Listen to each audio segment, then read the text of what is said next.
আব্বু আব্বু আমি না সেকুলার হইতে চাই, can you please teach me how to be secular. আরে বাবা, তুই তো একদম সঠিক জায়গায় এসেছিস।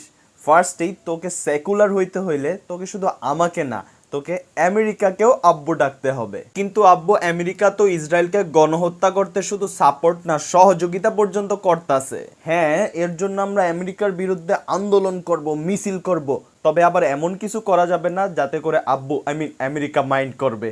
তবে আমরা না করলেও কেউ না কেউ তো দেখবি কোনো না কোনো প্রবলেম ক্রিয়েট করবেই। তখন আমরা কি করব জানোস? ইনভেস্টিগেট করব এবং কে মিছিলে প্রবলেমস ক্রিয়েট করছে এটা বের করব, রাইট? আরে না, ধুর বোকা, কোনো তদন্ত ছাড়া ডিরেক্ট তৌহিদি জনতার উপর দোষ দিয়ে দিব। দোষ ডিরেক্ট তৌহিদি জনতারে দিয়া দিব, তাইলে কি মুসলিমরা আমাদের শত্রু? ছি ছি, কি বলস, আমরাও তো মুসলিম, মুসলিমরা আমাদের শত্রু হবে কেন? তবে আবার তারা আমাদের শত্রু যারা আবার পুরাপুরি ইসলাম মানতে চায়, অর্থাৎ ইসলামী শরিয়া প্রতিষ্ঠা করতে চায়, তাদেরকে আবার আমাদের গঙ্গি বলতে হবে।